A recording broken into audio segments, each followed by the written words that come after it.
The sun was setting over the rugged landscape of Cedar Ridge, painting the sky in shades of amber and crimson. Rancher had been living alone on his modest spread for nearly 15 years, ever since he drifted into this corner of Arizona territory with nothing but his horse, his rifle, and a past he preferred to keep buried. At 43, his weathered face told stories of hard winters and harder choices, but his eyes still held the sharp alertness of a man who'd learned to trust his instincts above all else. This particular evening started like any other. Rancher was mending a section of fence near the eastern boundary of his property when a sound cut through the desert silence, a muffled cry that seemed to echo from the direction of Devil's Canyon, a treacherous ravine that carved a jagged scar through the landscape about a quarter-mile from his homestead. At first, he thought it might be a wounded animal, perhaps a coyote caught in a trap. But as he paused his work and listened more carefully, the sound came again, distinctly human, distinctly young, and filled with a desperation that made his blood run cold. Rancher dropped his tools and mounted his horse, a sturdy bay mare named Stella, who'd been his faithful companion for the better part of a decade. As they approached the canyon's edge, the cries became clearer, more urgent. Someone was down there, and they were in serious trouble. The descent into Devil's Canyon was treacherous even in daylight, with loose rocks and narrow ledges that could send a man tumbling to his death if he wasn't careful.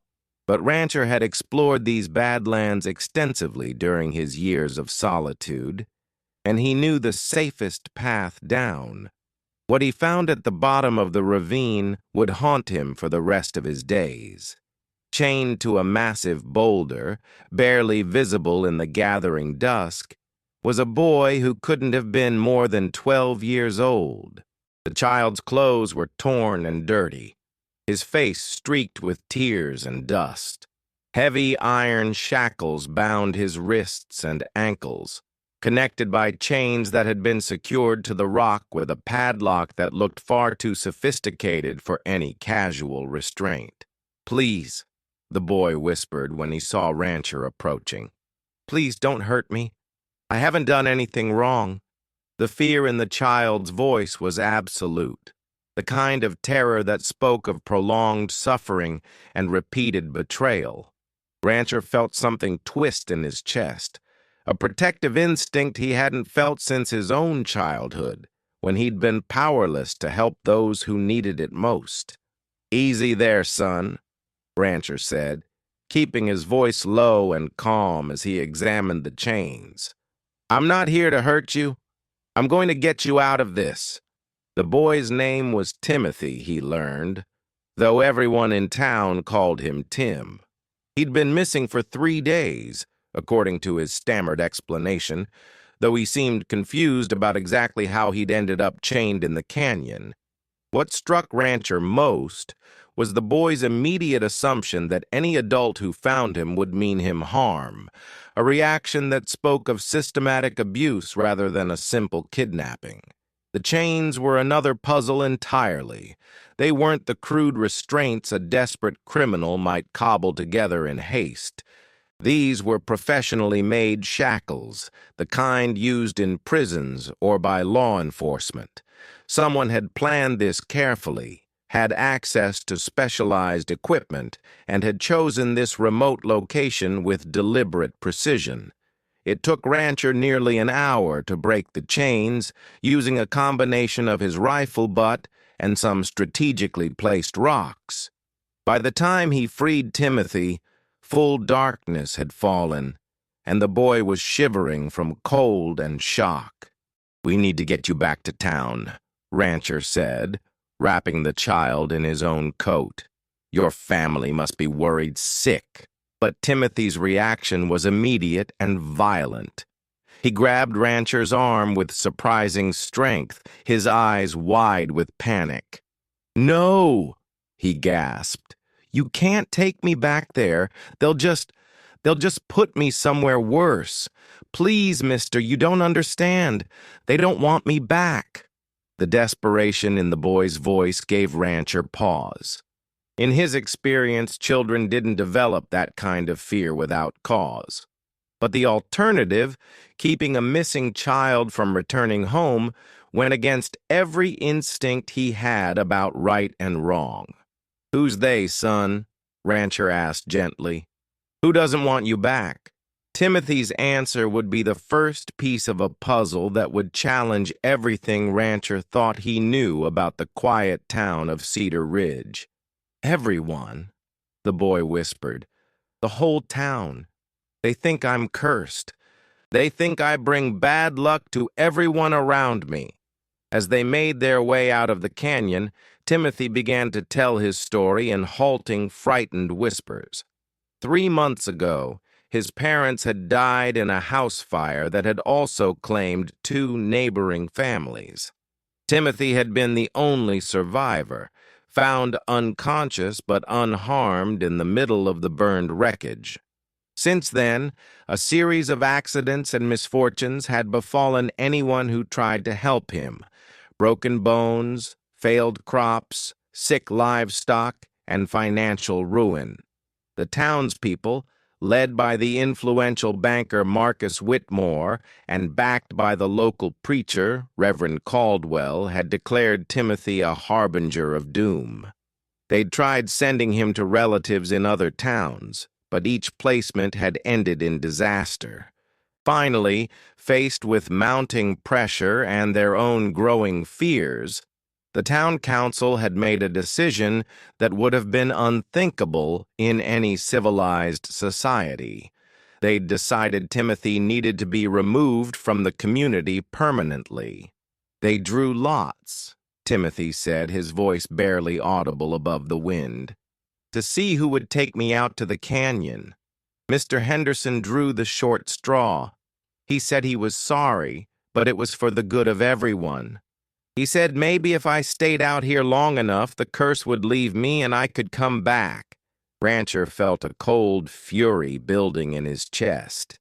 He'd known Henderson for years, a quiet, seemingly decent man who ran the general store.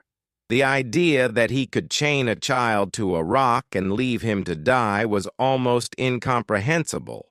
But as they reached Rancher's cabin, he realized that Timothy's story, however incredible, explained the sophisticated nature of the restraints. If the town council had sanctioned this action, they would have had access to the sheriff's equipment.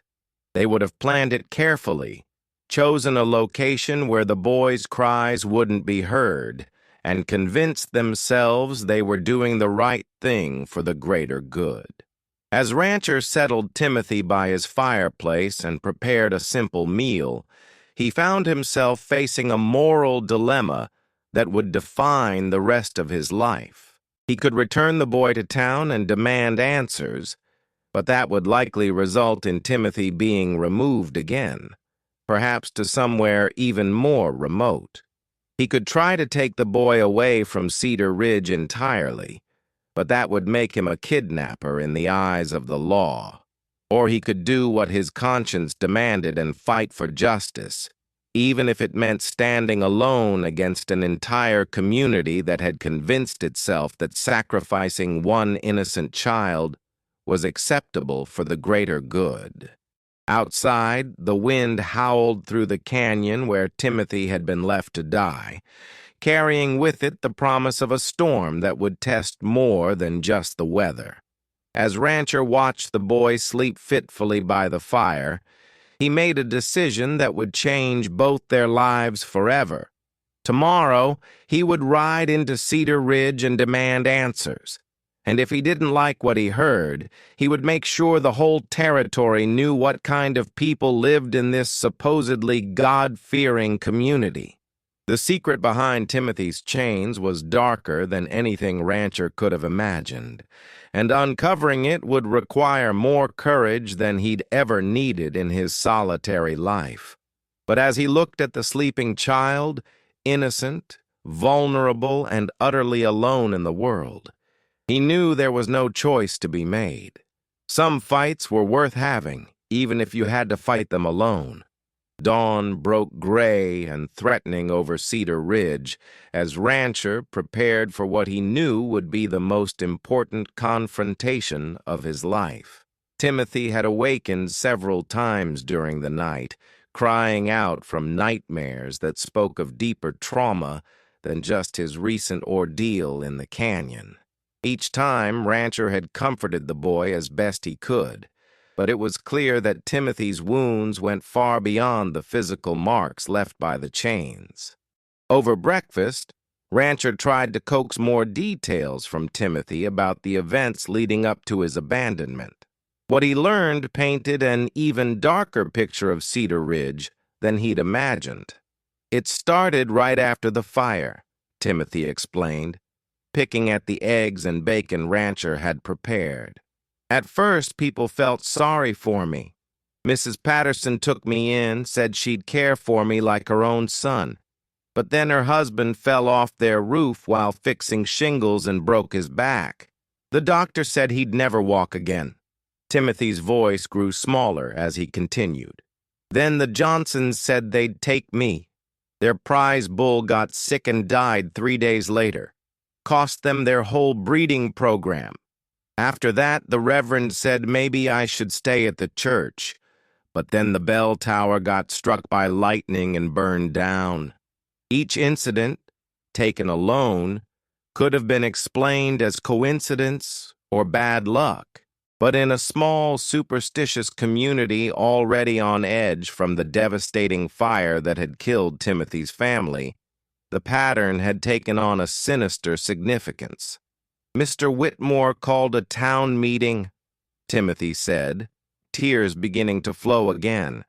He said I was like Jonah in the Bible, bringing God's wrath down on innocent people. He said sometimes one person has to be sacrificed for the good of many. Rancher felt his jaw clench. Marcus Whitmore was Cedar Ridge's most prominent citizen, a man who'd built his reputation on being a pillar of the community. The idea that he would lead a campaign against a grieving child was almost beyond belief. "What about the sheriff?" Rancher asked. "Didn't anyone speak up for you?" Timothy shook his head miserably. Sheriff Morrison said his hands were tied. He said if the whole town agreed I was dangerous, he couldn't go against the will of the people. He's the one who provided the chains. The corruption ran deeper than Rancher had feared. Not only had the community's leaders orchestrated Timothy's abandonment, but they'd done so with the full cooperation of law enforcement. It was a conspiracy that reached into every level of Cedar Ridge society. After ensuring Timothy was safely hidden in his cabin, Rancher rode into town with a determination that had been forged in the fires of righteous anger. His first stop was Henderson's general store, where he intended to confront the man who'd actually carried out the community's twisted sentence. He found Henderson sweeping the front porch of his store, looking haggard and older than his 50-some years. When the storekeeper saw Rancher approaching, his face went pale and the broom slipped from his trembling hands. "Rancher," Henderson stammered, "what brings you to town so early?" "I think you know exactly what brings me here, Henderson," Rancher replied, his voice carrying the cold edge of barely controlled fury. "I found something interesting in Devil's Canyon yesterday evening." Henderson's reaction confirmed everything Timothy had told him. The man's face crumpled, and he sank onto the steps of his store as if his legs could no longer support him. "Oh, God," Henderson whispered. "You found him. Is he alive?" "No thanks to you," Rancher said. "What I want to know is how a decent man like you could chain a child to a rock and leave him to die." The story that poured out of Henderson was a testament to the power of fear and mob mentality. The storekeeper explained how the town had gradually convinced itself that Timothy was genuinely cursed, how each new misfortune had been attributed to the boy's presence, and how the pressure to do something had grown until it became unbearable. "We drew lots," Henderson said, echoing Timothy's account. "Nobody wanted to do it, but we all agreed something had to be done. I kept telling myself we were just removing him from the community, that maybe someone would find him and take him far away where he couldn't hurt anyone." "You were going to let a 12-year-old boy die of thirst and exposure," Rancher said flatly. "Don't dress it up as anything else." Henderson broke down completely then, sobbing with the guilt that had been eating at him for 3 days. But his tears didn't move Rancher. What had been done to Timothy was unforgivable, and the fact that it had been done by people who considered themselves good Christians made it even worse. Rancher's next stop was the bank, where he intended to confront Marcus Whitmore directly. He found the banker in his office, reviewing loan documents with the same meticulous attention to detail that had made him one of the most successful businessmen in the territory. Whitmore looked up when Rancher entered, and his expression immediately shifted from professional courtesy to wary concern. "Rancher," Whitmore said carefully, "this is unexpected. What can I do for you? You can explain to me how a town full of supposedly decent people could decide to murder a child," Rancher said without preamble. The banker's face went through a series of rapid changes: surprise, fear, calculation, and finally a kind of cold determination that revealed the man's true character. "I don't know what you're talking about," Whitmore said, but his voice lacked conviction. "Timothy's alive," Rancher said, "and he's told me everything. About the town meeting, about the lots you drew, about how you convinced everyone he was cursed." Whitmore was silent for a long moment, studying Rancher with the calculating gaze of a man who'd built his fortune on reading people and situations. When he finally spoke, his voice carried a chilling matter-of-factness. "That boy has brought nothing but misery to this community," Whitmore said. "Every family that tried to help him suffered for it. We had to make a choice between one child and the welfare of an entire town. So you decided to play God," Rancher said. "I decided to protect my community," Whitmore replied, "and I'd do it again if I had to. That boy is dangerous, Rancher. I don't know how or why, but he brings disaster wherever he goes. If you're smart, you'll stay away from him." The conversation that followed revealed the full extent of the conspiracy. Whitmore admitted that he'd organized the town meeting, convinced the sheriff to provide the restraints, and personally overseen the selection process that had condemned Timothy to death. He spoke of it all with the calm assurance of a man who believed he'd done the right thing for the right reasons. But as Rancher pressed for more details, he began to notice inconsistencies in Whitmore's story. The banker seemed to know far more about the specific accidents that had befallen Timothy's caretakers than he should have. His descriptions of the various misfortunes were too detailed, too precise, as if he'd been personally involved in documenting each incident. "You've been keeping track," Rancher said suddenly. "All these accidents, all this bad luck, you've been recording it all." Whitmore's expression flickered just for a moment, but it was enough to confirm Rancher's suspicion. "Of course I kept records," the banker said.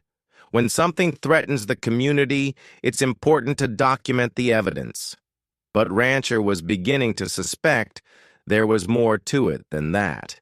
The pattern of misfortunes that had followed Timothy was too convenient, too perfectly timed to turn the community against him. and Whitmore's intimate knowledge of each incident suggested a level of involvement that went beyond mere observation. As Rancher left the bank, his mind was racing with new possibilities. What if Timothy wasn't cursed at all? What if someone had been deliberately orchestrating the accidents and misfortunes to make it appear that way? And if so, what could possibly motivate such an elaborate and cruel deception? The answers to those questions would prove to be more shocking than anything Rancher had yet discovered. But as he rode back toward his cabin, he knew he was getting closer to the truth behind Timothy's chains, and closer to understanding just how far some people would go to protect their own interests. The storm clouds that had been gathering all morning finally opened up, sending sheets of rain across the desert landscape. But the real storm was just beginning, and before it was over, it would wash away more than just the dust from Cedar Ridge's streets. It would expose the rot that had been festering at the heart of the community for months and reveal a truth so disturbing that it would shake the foundations of everything the townspeople believed about themselves. The rain continued through the night and into the next morning, turning the dusty streets of Cedar Ridge into rivers of mud and forcing most of the townspeople to remain indoors. For Rancher, the weather provided perfect cover for what he planned to do next: investigate the truth behind Timothy's supposed curse. Timothy had slept better the second night, though he still startled awake at the slightest sound. Over breakfast, Rancher gently questioned him about the specific details of each accident that had befallen his caretakers. What he learned began to paint a very different picture than the one the town had accepted. "Tell me about Mrs. Patterson's husband," Rancher said. "The one who fell off the roof." Timothy frowned, concentrating. "It was strange," he said slowly. "Mr. Patterson was real careful about things like that. He'd been fixing roofs for 20 years, never had an accident. But that day he said his ladder felt wobbly, like someone had loosened the bolts." "Did anyone check the ladder afterward?" "Mr. Whitmore did," Timothy said. "He said it was just old and worn out, that accidents happen. But I remember thinking it was weird that he was so quick to take it away." Each incident, when examined closely, revealed similar inconsistencies. The Johnsons' prize bull had been healthy one day and dead the next, with no obvious cause.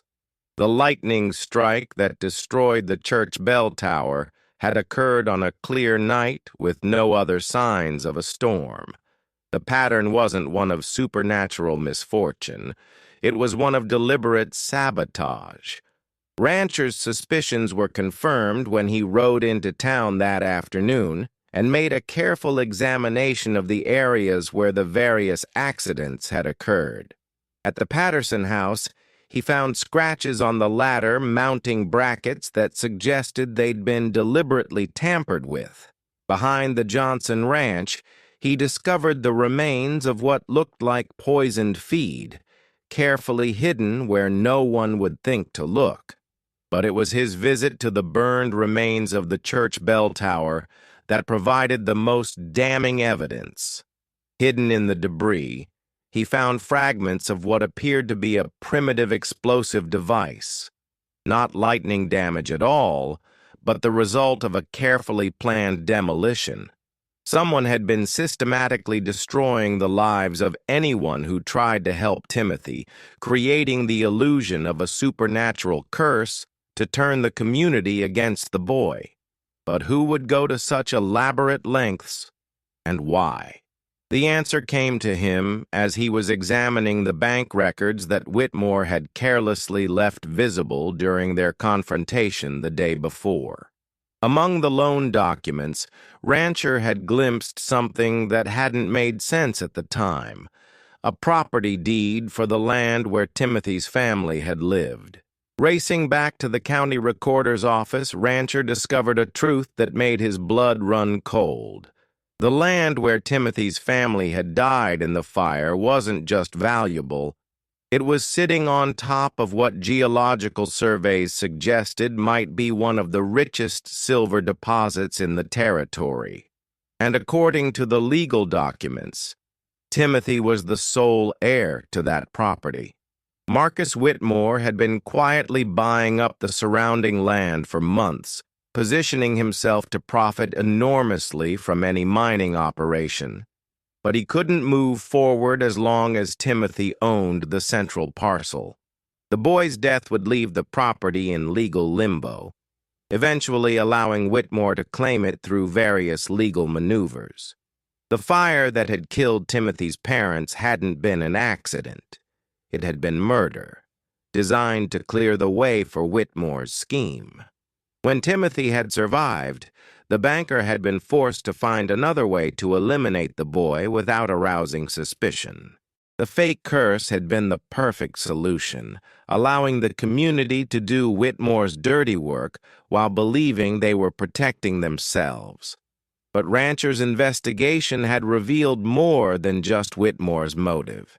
Hidden in the bank's files, he found evidence of payments to several townspeople, including Sheriff Morrison and even Reverend Caldwell, for their cooperation in the conspiracy.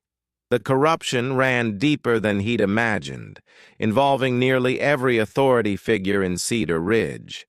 As Rancher prepared to confront Whitmore with this evidence, he realized he was in more danger than he'd initially understood. The banker had already proven he was willing to kill to protect his interests, and Rancher's investigation had made him a threat that couldn't be ignored. That evening, as he sat in his cabin planning his next move, Rancher heard the sound of approaching horses. Through the window, he could see torches moving through the darkness, a group of armed men heading directly for his property. "Timothy," he called quietly, "we need to go. Now." The boy appeared instantly, fear etched on his young face. He'd learned to recognize the signs of danger, and he could see in Rancher's expression that their safe haven had been compromised. They slipped out the back of the cabin just as the riders reached the front yard. Rancher could hear Whitmore's voice among the others, directing the search with the calm authority of a man who'd done this before. "Check every room," the banker ordered. "And remember, we're looking for a dangerous kidnapper who's been holding a missing child. If he resists, we have every right to defend ourselves." Rancher and Timothy made their way through the darkness toward the canyon, using paths that Rancher had learned during his years of solitude. Behind them, they could see the orange glow of flames as the search party set fire to the cabin, destroying any evidence of Timothy's presence.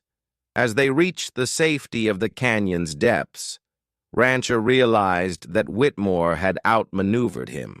By framing him as a kidnapper, the banker had turned the entire community against him while simultaneously eliminating the threat he posed to the conspiracy.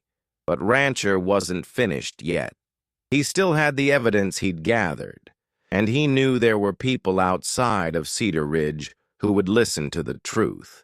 The territorial marshal in Phoenix was an honest man who'd worked with Rancher years ago during his time as a deputy. If he could get Timothy to safety and present his evidence to the right authorities, he might still be able to expose Whitmore's crimes. The journey to Phoenix would be dangerous, with Whitmore's men likely watching every road out of town.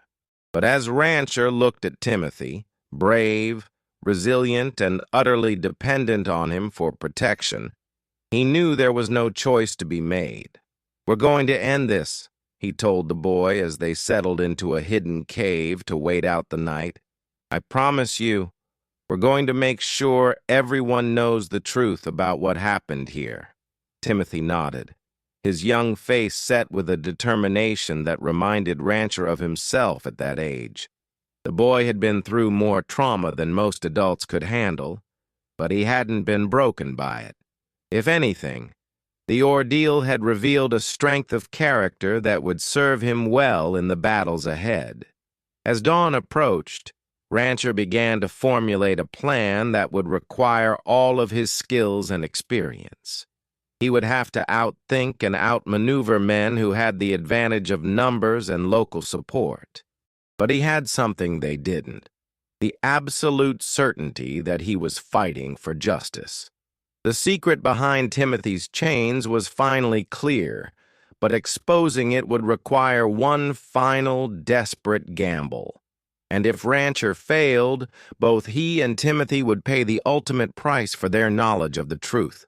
The storm was far from over, but the first rays of sunlight breaking through the clouds promised that dawn was coming, not just for the new day, but for the reckoning that would finally bring justice to Cedar Ridge.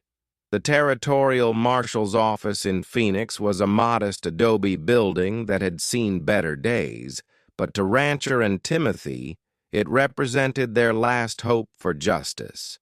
After 3 days of careful travel, avoiding the main roads and the search parties that Whitmore had undoubtedly sent after them, they had finally reached safety. Marshal William Hayes was a weathered man in his 50s who'd spent most of his career bringing law and order to the wild territories of Arizona. When Rancher presented his evidence, the bank documents, the physical proof of sabotage, and Timothy's testimony, Hayes listened with the careful attention of a man who'd seen enough corruption to know it when he heard it. "This is serious business, Rancher," Hayes said after reviewing everything. "If what you're telling me is true, we're looking at conspiracy, murder, and attempted murder. But Whitmore's got influence that reaches all the way to the territorial capital. We'll need ironclad proof to make charges stick." "I've got proof," Rancher replied. "But more than that, I've got an idea about how to get Whitmore to confess." The plan that Rancher outlined was dangerous and required precise timing, but Hayes agreed it was their best chance to expose the conspiracy. They would return to Cedar Ridge with a small force of federal marshals, but instead of arresting Whitmore immediately, they would stage a scene designed to make the banker reveal his crimes publicly. 2 days later, Rancher rode back into Cedar Ridge alone, his hands tied behind his back, and a federal marshal posing as a bounty hunter leading him by a rope. Word spread quickly through the town that the kidnapper had been captured and was being brought in for justice. A crowd gathered in the town square as the fake bounty hunter dragged Rancher before Marcus Whitmore, who had positioned himself as the town's unofficial leader in the absence of proper law enforcement. "Well, well," Whitmore said, his voice carrying the satisfaction of a man who believed he'd won. "The great hero who thought he could steal our children and get away with it. I didn't steal anyone," Rancher said, playing his part perfectly. "I saved a boy from being murdered by his own community." The crowd murmured angrily, but Whitmore raised his hand for silence. This was his moment of triumph, and he intended to savor it. "You saved a cursed child who brought nothing but misery to everyone who tried to help him," Whitmore declared. "We did what we had to do to protect our community. You did what you had to do to steal his land," Rancher shot back. "That boy owns the richest silver deposit in the territory, and you couldn't get your hands on it as long as he was alive." Whitmore's expression flickered, just for a moment, but it was enough to plant seeds of doubt in the minds of the townspeople. Several of them began to murmur among themselves, remembering things that hadn't quite made sense at the time. "That's ridiculous," Whitmore said, but his voice lacked its earlier confidence. "The boy is cursed. Everyone knows what happened to the people who tried to help him." Everyone knows what you made them think happened, Rancher replied. Tell them about the ladder you sabotaged at the Patterson house. Tell them about the poison you used to kill the Johnson's bull. Tell them about the explosive device you used to destroy the church bell tower. The crowd was growing restless now, and Rancher could see doubt spreading through their ranks like wildfire. These were decent people who'd been manipulated by fear and superstition, and the truth was beginning to penetrate their confusion. But Whitmore wasn't finished yet. With the desperation of a cornered animal, he pulled a gun from his coat and pointed it directly at Rancher's chest. "Enough!" he shouted. "This man is a liar and a kidnapper, and I won't listen to any more of his poison." That was the signal Marshal Hayes had been waiting for. Federal marshals emerged from their hiding places around the square, surrounding Whitmore and his remaining supporters. The banker found himself facing a dozen armed lawmen, his conspiracy exposed and his crimes about to be revealed to the world. "Marcus Whitmore," Hayes announced in a voice that carried across the entire square. "You're under arrest for conspiracy, murder, attempted murder, and fraud." What followed was a complete revelation of the conspiracy that had nearly cost Timothy his life. Under pressure from federal authorities, Sheriff Morrison and several other conspirators confessed their roles in the scheme. The evidence that Rancher had gathered was presented to the crowd, showing exactly how Whitmore had orchestrated the various accidents to create the illusion of a supernatural curse. The truth about the silver deposit was confirmed by territorial geologists, revealing the massive fortune that Whitmore had been willing to kill for. Timothy's parents had been murdered not by accident, but by arson designed to clear the way for Whitmore's mining operation. As the full scope of the conspiracy became clear, the townspeople of Cedar Ridge were forced to confront the horrible reality of what they'd almost done. They had come within hours of murdering an innocent child based on lies and manipulation, and the weight of that knowledge would stay with them for the rest of their lives. But Timothy, showing a maturity far beyond his 12 years, stood before the assembled crowd and offered them something they didn't deserve: forgiveness. "I know you were scared," he said, his young voice carrying clearly across the square. "I know Mr. Whitmore made you believe things that weren't true. I don't blame you for what happened. I just want to go home." The boy's grace in the face of such betrayal moved many of the townspeople to tears. Mrs. Patterson, whose husband had been one of Whitmore's victims, stepped forward and knelt before Timothy. "Can you ever forgive us?" she asked, her voice breaking with emotion. Timothy nodded solemnly. "We all make mistakes," he said. "What matters is what we do next." In the weeks that followed, Cedar Ridge began the long process of healing and rebuilding. Whitmore and his co-conspirators were transported to Phoenix to face federal charges, while the town worked to make amends for their role in the conspiracy. Timothy's inheritance, both the family property and the silver rights, made him one of the wealthiest young men in the territory. But more importantly, he had found a new family in Rancher who formally adopted the boy and became the father figure Timothy had lost in the fire. The silver mine that Whitmore had killed for became the foundation of Timothy's fortune, but the boy insisted that a portion of the profits be used to help the families who had suffered because of the conspiracy. The Pattersons received enough money to ensure that Mr. Patterson would be cared for despite his injuries, while the Johnsons were able to rebuild their ranch and livestock operation. A new church was built to replace the one destroyed by Whitmore's sabotage, and Timothy himself laid the cornerstone, symbolizing the community's commitment to rebuilding on a foundation of truth rather than fear. As for Rancher, he discovered that his years of solitude had prepared him for something he'd never expected: fatherhood.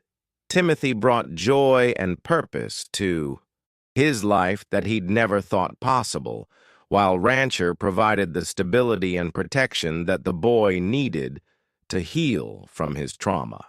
On the first anniversary of Timothy's rescue from Devil's Canyon, father and son returned to the site where their lives had intersected. The chains that had once bound the boy were gone, replaced by a small memorial that Rancher had built to honor Timothy's parents and to remind future generations of the dangers of fear and prejudice. "Do you ever think about what would have happened if you hadn't found me?" Timothy asked as they stood together in the canyon. Rancher put his arm around his son's shoulders and looked out over the vast desert landscape that had become their home.